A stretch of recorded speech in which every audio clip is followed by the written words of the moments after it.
قیامت کے دن جب تک اللہ تعالیٰ 4 سوال نہیں کر لے گا کسی انسان کے قدم اس کی جگہ سے نہیں ہٹیں گے. اللہ تعالیٰ ایک ایک کو بلا کے 4 سوال ضرور کرے گا. حدیث پاک کا مفہوم ہے کہ وہ یہ جو سورج ہے نا اس ٹائم 9 کروڑ 30 لاکھ میل کی بلندی پر ہے اور قیامت کے دن جو ہوگا وہ سوا نیزے پر ہوگا. آقا اسلام فرماتے ہیں سر ایسے کھولے گا جیسے چولہے پہ ہانڈی کھولتی ہے اور خطرناک وہ تپش ہوگی سورج کی. آپ صلی اللہ علیہ وآلہ وسلم فرماتے ہیں کہ انسان اپنے اعمال کے مطابق اپنے پسینوں میں ڈبکیاں کھا رہا ہوگا. یعنی کسی کے اتنا پسینہ ہوگا کہ ٹخنوں تک ہوگا, اس کا خود کا اتنا پسینہ کہ ٹخنے اس کے پسینے کے اندر ہوں گے. کسی کے اتنا پسینہ خود کا ہوگا کہ گھٹنوں تک پسینہ ہوگا, کسی کے کمر تک ہوگا, کسی کو اتنا پسینہ آئے گا جس کے بہت اعمال خراب ہوں گے کہ وہ اپنے پسینوں میں ڈبکیاں کھا رہا ہوگا.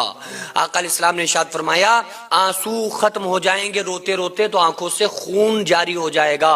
اور اللہ تعالیٰ ہر انسان کو, ہر بندے کو قیامت کے دن اپنے سامنے کھڑا کر کے جب تک کہ 4 سوال نہیں کر لے گا انسان کے قدم اس کی جگہ سے نہیں ہٹیں گے. اللہ فرمائے گا, پہلا سوال کرے گا کہ اے میرے بندے بتا میں نے تجھے زندگی دی تھی تو نے کہاں لگائی. کیونکہ جو زندگی ہم جی رہے ہیں ہماری زندگی کا مقصد ہمیں غلط بتا دیا گیا کہ پیسہ کماؤ, بڑے آدمی بنو, یہ کرو وہ کرو. لیکن اللہ نے مقصد کیا بتایا زندگی کا؟ وما خلقت الجن والانس الا ليعبدون, کہ میں نے جنات اور انسان کو اس لیے پیدا کیا کہ میری عبادت کریں, اور اسی کی عبادت کے لیے ٹائم نہیں ہے. تو اللہ تعالیٰ یہ سوال قیامت کے دن کرے گا کہ اے میرے بندے, اے میری بندی, میں نے تجھے جو زندگی دی تھی تو نے وہ زندگی کہاں لگائی. پہلا سوال تو بندے کو حساب دینا ہوگا. اسی کے لیے کہا گیا نا 50,000 سال کا ایک دن ہوگا.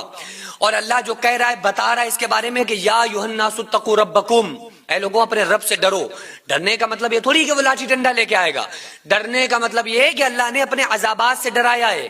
ان زلزلۃ الساعۃ شیء عظیم, اے لوگوں قیامت کا زلزلہ بڑا خوفناک ہے. وہ کیسا ہے؟ یوم ترونہا تذہل کل مرضعۃ عما ارضعت وتضع کل ذات حمل حملہا.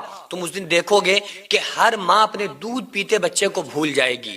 ہر حمل والی عورت جو پریگننٹ ہوں گی وہ عورتیں اپنے حمل کو ساقط کر دیں گی.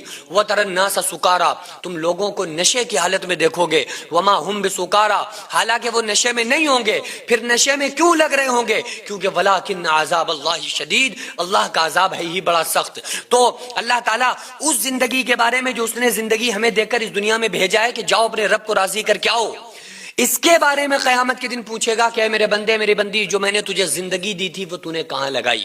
دوسرا سوال میں نے تمہیں جوانی دی تھی وہ کہاں لگائی. اسی کے لیے جوانی کی عبادت کو بہت